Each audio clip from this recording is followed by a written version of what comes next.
Dialysis చేయాలి అనగానే అమ్మో జీవితం అంతా డయాలసిస్ చెప్తారు వీళ్ళు, వద్దులే ఈ రోజు స్టార్ట్ చేసేసి రేపు రమ్మంటారు ఎల్లుండి రమ్మంటారు. జనరల్ గా ప్రపంచవ్యాప్తంగా వారానికి 2 లేక 3 సార్లు డయాలసిస్ చేయమని చెప్తారు. ఎందుకు అలా చెప్తున్నారు?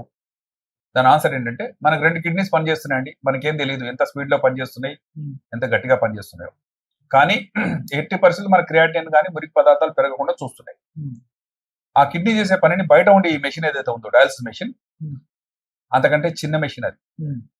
చిన్న కాబట్టి ప్రతి 2 రోజులకు ఏదైతే మురికి పెరుగుతుందో ఆ పెరిగిన దాన్ని తీసేయడానికి మళ్ళీ ఒక సిట్టింగ్ చేయాల్సి వస్తుంది. డయాలసిస్ 4 గంటలు చేస్తారండి, 4 నుంచి 6 గంటలు మాత్రమే చేయగలం. రోజంతా అతను కూర్చోబెట్టలేము అక్కడ. సో ఆ 6 అవర్స్ లో ఏం చేస్తుంది, 2 రోజుల్లో పెరిగిన మురికిని తీసేస్తుంది. ఇల్లు ఊడ్చుకుంటాం మనం, డైలీ ఒకసారి ఊడుస్తాం.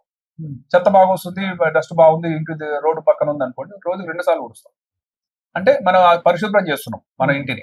సిమిలర్లీ మన బాడీని పరిశుభ్రం చేయాలంటే ఎంత మురికి తయారవుతుందో దాన్ని ఎప్పటికప్పుడు మనం క్లీన్ చేసుకోవాలి. 2 days లో వచ్చిన మురికిని డయాలసిస్ ద్వారా తీసేస్తున్నాం. మళ్ళీ 2 days లో మళ్ళీ పెరుగుతుంది, మళ్ళీ డయాలసిస్ శుభ్రం చేస్తుంది డయాలసిస్. అలా చేస్తూ చేస్తూ అతను బ్రతికుండాలంటే ఎల్లకాలం చేయమని చెప్తున్నాం. సో జీవితకాలంలో డయాలసిస్ చేయాలి.